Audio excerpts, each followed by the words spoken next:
భారతదేశం ఆర్థికంగా, సామాజికంగా, సాంస్కృతికంగా అన్ని రకాలుగా పురోభివృద్ధి బాటలో నడుస్తోంది. 2047కి విశ్వగురు స్థానాన్ని అధిరోహించడమే మన ధ్యేయంగా పెట్టుకుని మనమందరం నడుస్తూ ఉన్నాం. ఈ క్రమంలో విశ్వగురు స్థానానికి వెళ్ళాలి అనంటే నిజానికి భారతదేశం అంటే ఏంటి, భారతదేశపు చుట్టుపక్కల ఉన్నటువంటి దేశాల్లో ఏం జరుగుతోంది, ఓవరాల్గా అగ్రరాజ్యాలు మనపై చేస్తున్న కుట్రలేంటి, అండ్ మన దేశం దానికి కౌంటర్గా చేస్తున్నటువంటి వ్యూహాలేంటి, ఇటువంటి అనేక అంశాలని మనం తెలుసుకోవాల్సిన అవసరం ఉంది. ముఖ్యంగా భావితరాలకు తెలియజేయాల్సిన సందర్భము ఇది. సో ఈ నేపథ్యంలోనే ఇప్పటివరకు national roundup, global roundup, right angle ఇలా అనేక శీర్షికల ద్వారా మీరు భారతదేశపు పురోభివృద్ధికి సంబంధించి ఎదుర్కొంటున్నటువంటి సవాళ్లకు సంబంధించినటువంటి వివరాలు తెలియజేస్తూ ఉన్నాం మేము, అండ్ వాటిని మీరు ఆదరిస్తూ వస్తున్నారు. సో ఇప్పుడు ఒక కొత్త సిరీస్తో మీ ముందుకు వచ్చాను, అదే డీప్ కట్. అంటే నిజానికి జాతీయవాదులు అండ్ అందులోనూ global roundup, defence roundup, national roundup లాంటి సీరియస్ సబ్జెక్ట్స్ని తెలుగునాట చాలామంది ప్రేక్షకులు ఆదరిస్తున్నారు అని అంటే కనుక చాలా సీరియస్ సబ్జెక్ట్స్ పైన వాళ్ళకున్నటువంటి తృష్ణ, ఇష్టము, వాటిని దృష్టిలో ఉంచుకునే ఈ డీప్ కట్ అనే ఒక పదాన్ని మీ ముందుకు తీసుకొచ్చాను. ఈ పదానికి అర్థం కూడా అదే. నిజానికి తృష్ణ ఉన్న వాళ్ళ కోసం ఖచ్చితంగా ఇవ్వవలసిన సమాచారాన్ని ఇచ్చే ఒక శీర్షిక ఈ డీప్ కట్. సో ఇందులో డీప్ స్టేట్ ఆపరేషన్స్ దగ్గర నుంచి మన చుట్టుపక్కల ఉన్నటువంటి దేశాల్లో జరుగుతున్నటువంటి కీలక పరిణామాలు, అదేవిధంగా geo politics, at the same time భారత నిఘా వ్యవస్థ మొదలుకొని అటు మొసాద్ లేకపోతే సిఐఏ, ఇంకా చెప్పాలంటే ఇప్పుడు రష్యన్ ఇంటెలిజెన్స్ ఏజెన్సీ కావచ్చు, చైనాకు సంబంధించినటువంటి ఇంటెలిజెన్స్ ఏజెన్సీస్ కావచ్చు, ఇలా రకరకాల నిఘా వ్యవస్థలకు సంబంధించినటువంటి ఆపరేషన్స్ని ఒక్కొక్క ఎపిసోడ్లో మీ ముందుకు తీసుకొచ్చే ఒక ప్రయత్నమే ఈ డీప్ కట్ ద్వారా మేము చేస్తూ ఉన్నాం. సో మొట్టమొదటి ఎపిసోడ్ ఇది. ఫస్ట్ ఈ వీడియోని లైక్ చేయండి, 10 మందికి షేర్ చేయండి, కమెంట్స్ ద్వారా మీ అభిప్రాయాలు మాతో పంచుకోండి. At the same time deep స్టేట్కి సంబంధించినటువంటి వివరాల్ని రాబోయే రోజుల్లో మీరు చూడబోతున్నారు. ఇది నాకు తెలిసి first of it's kind videos నేను మీ ముందుకు తీసుకురాబోతున్నాను. ఫుల్ రీసెర్చ్డ్ కాంటెంట్ని మీ ముందుకు తీసుకొచ్చే ప్రయత్నం చేయబోతున్నాను. ఇప్పుడు నేను రీసెర్చ్ అండ్ అనాలిసిస్ వింగ్ లేదా ఇంటెలిజెన్స్ బ్యూరో, ఈ రెండు కూడా మన భారతదేశానికి సంబంధించినటువంటి నిఘా వ్యవస్థలు. రీసెర్చ్ అండ్ అనాలిసిస్ వింగ్ అనేది మన ఎక్స్టర్నల్ ఇంటెలిజెన్స్ ఏజెన్సీ, అంటే విదేశాల్లో ఉన్నటువంటి ఇంటెలిజెన్స్ని మనం తీసుకొని తద్వారా విదేశీ కుట్రల్ని బహిర్గతం చేస్తూ వాటిని తిప్పికొట్టేటువంటి ప్రయత్నం ఈ RNAW చేస్తుంది. దీనికి సంబంధించినటువంటి వివరాలు మీ ముందుంచే ప్రయత్నం చేస్తాను. అసలు RNAW నేపథ్యం ఏంటి, ఎలా పుట్టింది, దీని అసలు లక్ష్యాలేంటి, ఉద్దేశం ఏంటి తెలియజేసే ప్రయత్నం చేస్తాను. సో ఫస్ట్ నా దగ్గర బి రామన్ అని మన రీసెర్చ్ అండ్ అనాలిసిస్ వింగ్ ఆఫీసర్గా పనిచేసినటువంటి వ్యక్తి రిటైర్ అయిన తర్వాత రాసినటువంటి పుస్తకం ఇది, ద కౌ బాయ్స్ ఆఫ్ రా research and analysis wing. Cow boys అంటే ఆర్ఎన్ కౌ గారు మొదటి ఈ RNAWని స్థాపించినటువంటి వ్యక్తి, వ్యవస్థాపకులు. సో కౌ బాయ్స్ అనే పేరిట ఈ పుస్తకం వచ్చింది. అండ్ మిషన్ RNAW పేరిట ఈ పుస్తకము ఆర్కే యాదవ్ గారు రాశారు, రా ఆఫీసర్గా పనిచేసినటువంటి వ్యక్తి. అదేవిధంగా the war that made RNAW ఈ పుస్తకము, ఈ పుస్తకాల ఆధారంగా మీ ముందుకు చాలా ఇంపార్టెంట్ విషయాల్ని తీసుకొచ్చే ప్రయత్నం చేయబోతున్నాను. ఇది రీసెర్చ్ అండ్ ఎనాలిసిస్ వింగ్ మాత్రమే కాదు, ఇంకా అనేక ఎస్పియానేజ్కి సంబంధించినటువంటి వార్తల్ని మీ ముందుకు తెచ్చే ప్రయత్నం చేయబోతున్నాను. First research and analysis wing ఎలా పుట్టింది అనేది మనం తెలుసుకుందాం. సో ఫస్ట్ బ్రిటిషర్లు భారతదేశాన్ని పరిపాలిస్తున్న సమయంలో 1857లో మొదటి స్వాతంత్రోద్యమ పోరాటం జరిగింది. దాన్ని అఫ్కోర్స్ వాళ్ళు దాన్ని తక్కువ చేయడానికి స్వాతంత్రోద్యమం అనే మాటని వాడకుండా సిపాయిల తిరుగుబాటు అని మన చరిత్ర పుస్తకాల్లోకి ఎక్కించారు. సిపాయిలు తిరుగుబాటు చేశారు, కానీ అది నిజానికి స్వాతంత్ర్య పోరాటం అనేది అందరూ చెప్పే మాట.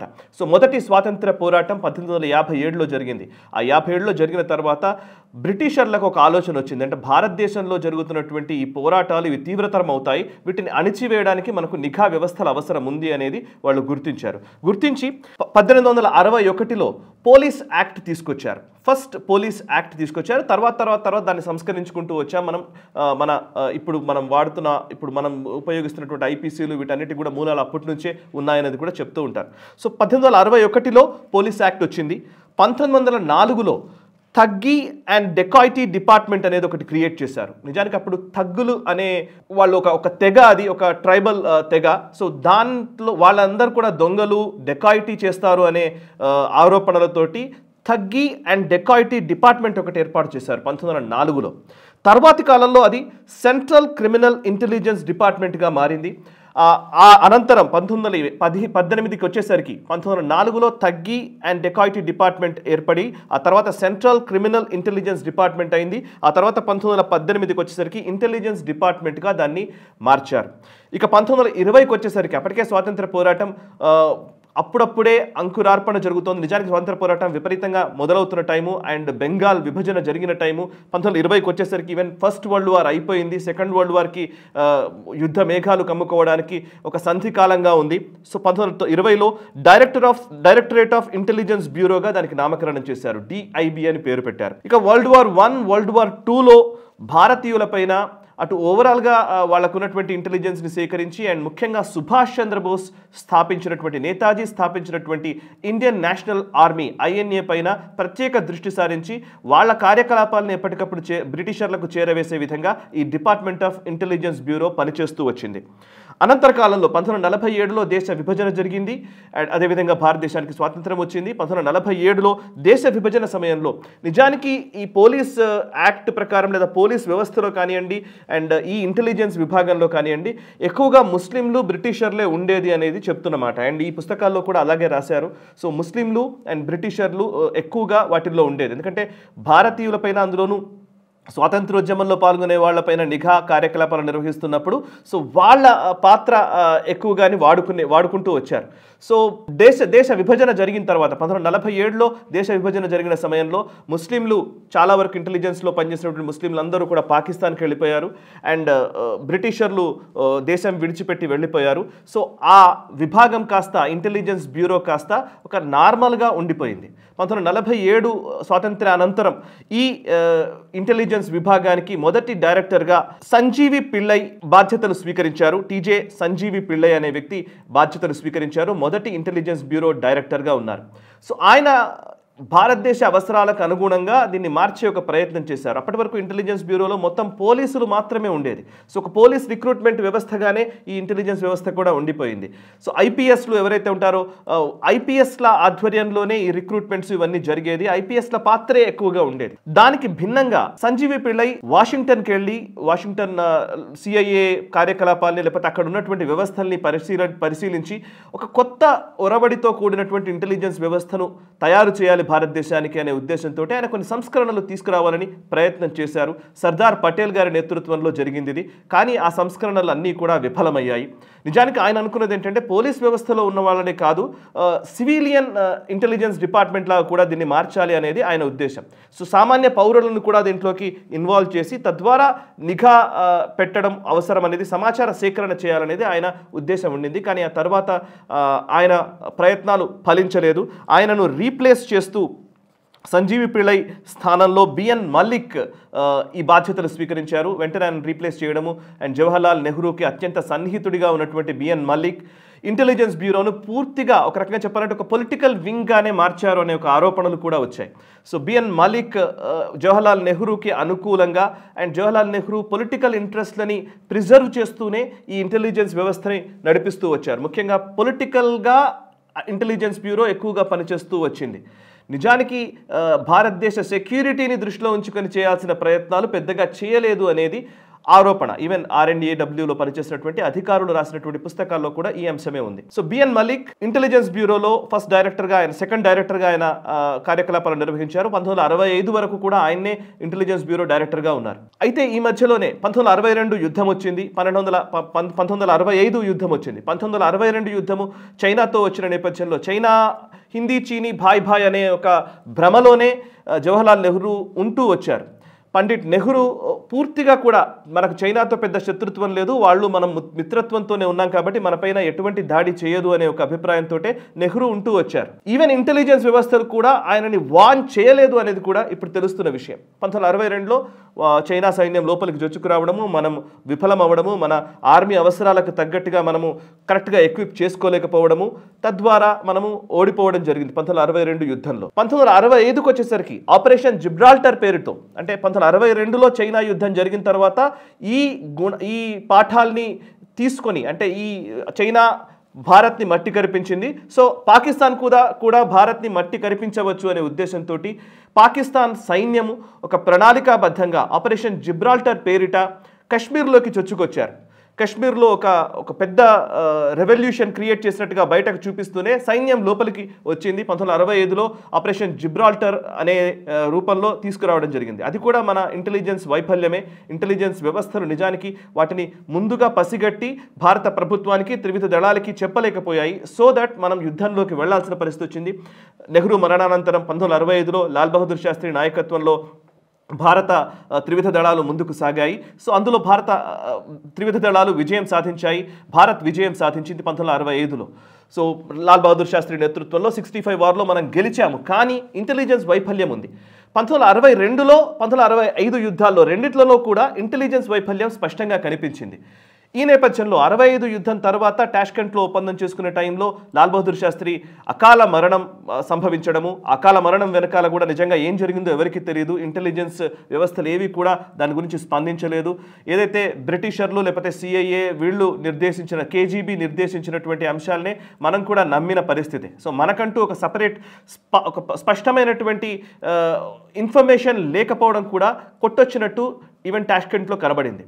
ఆ తర్వాత ప్రధాని అయినటువంటి ఇందిరాగాంధీ మనం ఒక ఎక్స్టర్నల్ ఇంటెలిజెన్స్ ఏజెన్సీ మనం ఏర్పాటు చేసుకోవాలి అని సంకల్పించుకొని 1968 సెప్టెంబర్ నెలలో RNAW అనే ఒక సంస్థని ఏర్పాటు చేయడం జరిగింది. RNAW research and analysis wing 1968లో సెప్టెంబర్ 21వ తేదీన పురుడు పోసుకుంది. దీనికి మొదటి డైరెక్టర్గా చీఫ్గా ఉన్నటువంటి వ్యక్తి రామేశ్వర్ నాథ్ కావ్.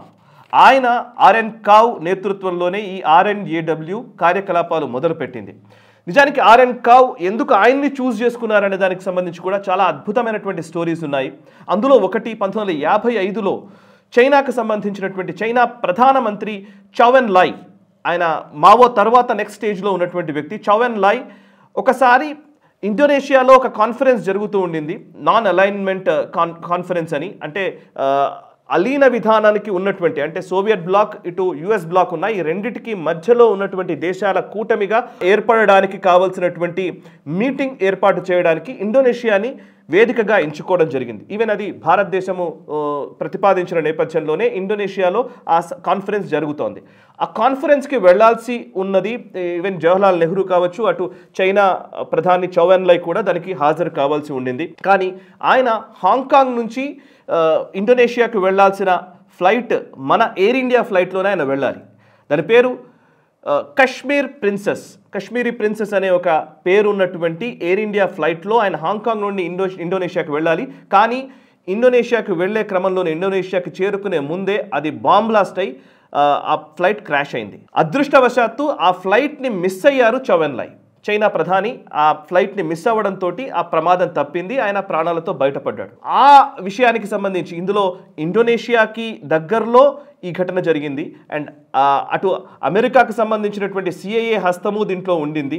అండ్ యూకే బ్రిటిషర్లకు సంబంధించినటువంటి విషయము దీంట్లో ఉండింది. బ్రిటిషర్లు అప్పటిదాకా హాంకాంగ్లో బ్రిటిషర్స్ కాలనీగా ఉన్న నేపథ్యం కాబట్టి హాంకాంగ్ నుంచే ఆ ఫ్లైట్ బయలుదేరింది కాబట్టి బ్రిటిషర్ల హస్తం ఉందా, లేకపోతే చైనాకు శత్రువులుగా ఉన్నటువంటి తైవాన్ హస్తం ఉందా, లేకపోతే మన భారతదేశంకి సంబంధించినటువంటి విమానం ఎయిర్ ఇండియా ఫ్లైట్ కాబట్టి మన హస్తం ఉందా అనే అంశానికి సంబంధించి తర్జన భర్జనలు పడుతున్న టైంలో ఆ మిస్టరీని ఛేదించే క్రమంలో ఎవరు ఈ కుట్రకు పాల్పడ్డారనే అంశానికి సంబంధించి చౌ ఎన్ లై రిక్వెస్ట్ మేరకు RN కావ్ని మన భారత ప్రభుత్వం పంపించింది. సో ఆయన ఇన్వెస్టిగేట్ చేసి విచారణలో ఎవరు దీనికి దోషులు, ఎవరు దీన్ని చేశారు అనేది ఆయన ప్రూవ్ చేశారు. సో ఈ నేపథ్యంలోనే ఆయన పైన ఒక అద్భుతమైనటువంటి ఒక సక్సెస్ ట్రాక్ ఉన్నటువంటి వ్యక్తిగా RN కావ్ని చూస్ చేసుకుని రీసెర్చ్ అండ్ అనాలిసిస్ వింగ్ని ఏర్పరిచారు. 1968లో ఇది ఏర్పడింది. అప్పటి నుంచి కూడా 1971 యుద్ధం 68లో ఏర్పడిన వెంటనే 1971లో బంగ్లాదేశ్ వార్లో కావచ్చు, 1975లో సిక్కింని భారత్లో విలీనం చేయడంలో కావచ్చు, ఇంకా అనేక కౌంటర్ టెర్రరిస్ట్ ఆపరేషన్స్లో కావచ్చు, పాకిస్తాన్కి సంబంధించి పాకిస్తాన్ను నిలువరించడంలో కావచ్చు, మొస్సాద్ ఇజ్రాయెల్కి సంబంధించిన మొస్సాద్, అటు అమెరికాకి సంబంధించినటువంటి సిఐఏ, ఇంకా యూకేకి సంబంధించిన MI6 ఇట్లా పెద్ద పెద్ద ఇంటెలిజెన్స్ వ్యవస్థలకు ఏమాత్రం తీసిపోకుండా రీసెర్చ్ అండ్ అనాలిసిస్ వింగ్ అద్భుతమైన కార్యకలాపాలు నిర్వహిస్తుంది. కౌంటర్ టెర్రరిస్ట్ ఆపరేషన్స్ దగ్గర నుంచి జియోపొలిటికల్ ఇష్యూస్లో R&AW సక్సెస్ఫుల్గా ముందుకు సాగుతోంది. సో R&AW ఏర్పాటుకు సంబంధించినటువంటి నేపథ్యం ఇది. అండ్ R&AW స్పెషల్ ఆపరేషన్స్ చాలా ఉన్నాయి. వాటికి సంబంధించినటువంటి ఎపిసోడ్స్ని నేను మీ ముందుకు తీసుకొచ్చే ప్రయత్నం చేస్తాను. అండ్ అంతేకాదు డీప్ స్టేట్ కార్యకలాపాలకు సంబంధించినటువంటి ఈ సిరీస్లో డీప్ స్టేట్ ఎలా బిహేవ్ చేస్తుంది, వాళ్ళ ఆపరేషన్స్ ఎలా ఉంటాయి అండ్ మోడస్ ఆపరెండి ఎలా ఉంటుంది లాంటి అనేక విషయాల్ని మీ ముందుకు తెచ్చే ప్రయత్నం చేయబోతున్నాను ఈ డీప్ కట్ సిరీస్ ద్వారా. సో ఈ సిరీస్ని లైక్ చేసే ప్రయత్నం చేయండి అండ్ ఈ వీడియోని ఫస్ట్ ఎక్కువ మందికి షేర్ చేయండి. కమెంట్స్ ద్వారా మీ అభిప్రాయాలు మాతో పంచుకోండి. మనసా వాచా కర్మణ, దేశ హితం కోసం నేషనలిస్ట్ హబ్. ఈ వీడియో మీకు నచ్చినట్టయితే లైక్ చేయండి, 10 మందికి షేర్ చేయండి. అలాగే కామెంట్ల రూపంలో మీ అభిప్రాయాలను మాతో పంచుకోండి. Nationalist hub group of channels ను సబ్స్క్రైబ్ చేసుకుని తెలుగునాట జాతీయవాద జర్నలిజాన్ని ప్రోత్సహించండి. ఈ వీడియో కింద ఉన్న బెల్ ఐకాన్ పై క్లిక్ చేయడం మర్చిపోవద్దు.